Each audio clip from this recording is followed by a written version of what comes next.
You ever get that feeling? You know, the one where, in our rush to make everything perfect, faster, more efficient, we've somehow lost something really important.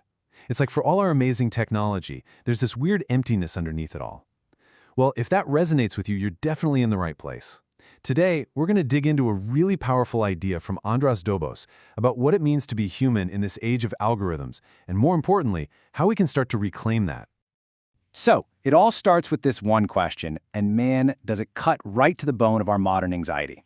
What is left that can't be automated? Now, the answer? It's not what you'd expect.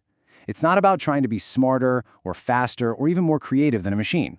No, the real answer is somewhere completely different. And that feeling of unease, well, it actually has a name. Dobos calls it the emptiness of perfection. Think about it. We've built this world that can give us pretty much anything we want, right? All optimized, all instant. But in doing that, we've basically engineered out all the friction, all the slowness, which is exactly where we tend to find meaning. So if you feel like something is deeply fundamentally off right now, you're not wrong, you're not crazy, you're just sensing the fallout from this quiet revolution that's already happened. All right, so where do we take a wrong turn? Well, the core argument here is that we've made a huge mistake, a great misdiagnosis, really, in what we choose to value. We've mixed up two totally different parts of the mind, and because of that confusion, we've ended up in this path where we're trying to beat machines at their own game. And let's be honest, that's a game we are never, ever going to win. Okay, this is absolutely key to understanding the whole thing. Let's break it down. On one side, you've got intelligence. This is what an algorithm does, right?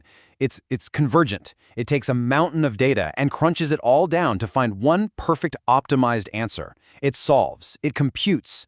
But then on the other side, you have consciousness. And this is totally different. It's expansive. It doesn't solve problems, it witnesses experiences. It doesn't need a neat and tidy answer. It's perfectly happy to just, dwell in the uncertainty, in the mystery of it all. And this really gets to the heart of it. The big takeaway here is that AI, it's not the bad guy in this story.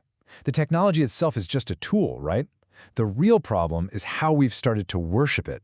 We've put pure computational intelligence on a pedestal, acting like it's the peak of what a mind can be. And in doing that, we've started to forget, or even worse, devalue, that other much more essential part of ourselves, our simple, profound awareness. So that brings us to the big, powerful idea at the center of all this. It's the solution. If we can't outcompute the machines, then where on earth does our true value lie? Well, Davos offers us a kind of map, a map to a new territory he calls the human margin. So what is the human margin? Well, think of it as that thin strip of existence where all our messy, inefficient, beautifully human lives happen. It's all the stuff that you just can't optimize. You can't turn it into a data point. See, an algorithm can process endless information about the world, but it can never actually be in the world. That's a line it can't cross. And that frontier, that's our home turf. Let me give you a few examples of what this actually looks like. Think about a grandmother knitting a scarf. Yeah, a machine could crank out 1,000 of them in an hour, but it can't bake in the intention, the history, the quiet love that's in every single one of those stitches. The point isn't utility. It's a quiet, defiant act of being. Or how about a painter spending an entire hour just mixing the perfect shade of blue, even though, honestly, most people will never even notice the difference. To a computer, that's just wasted time. But for the painter, that hour, it wasn't just about the final product. It was about the feeling of getting it right. That whole subjective, unmeasurable process, that is pure human margin. And finally, let's talk about embodiment. Imagine a dancer, and the music has just ended. An algorithm can analyze her every move, the physics, the timing, everything. But it can never, ever feel the weight of her body against the floor. It can't feel the sweat or that ringing silence after the last note fades. That direct, sensory experience, that belongs only to us. Okay, so how do we get better at living in this space? It turns out there's a name for this skill, and it's been around for over 200 years.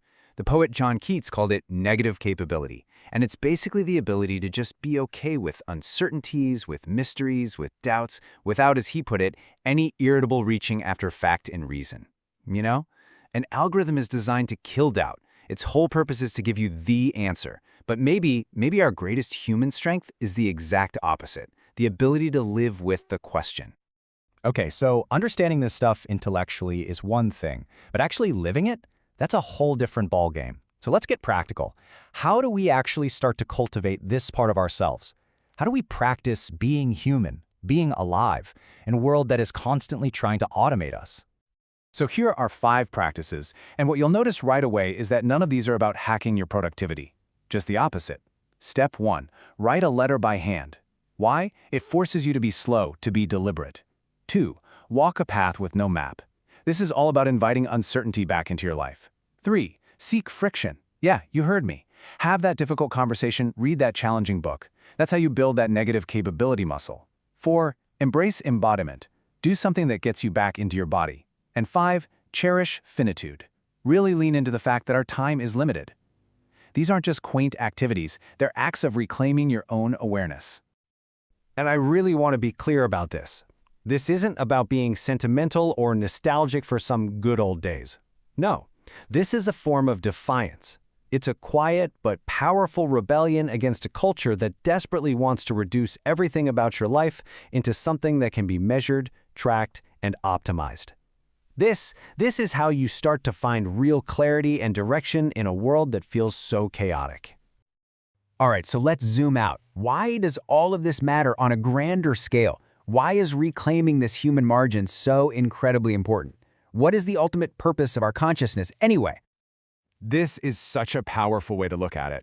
It takes our most basic human drives and shows us 2 different ways they can play out, the algorithmic way or the conscious way. So that drive for immortality, that's the algorithm talking. The conscious version is a fierce, passionate love for the one finite life you actually have. The drive for recognition by the system?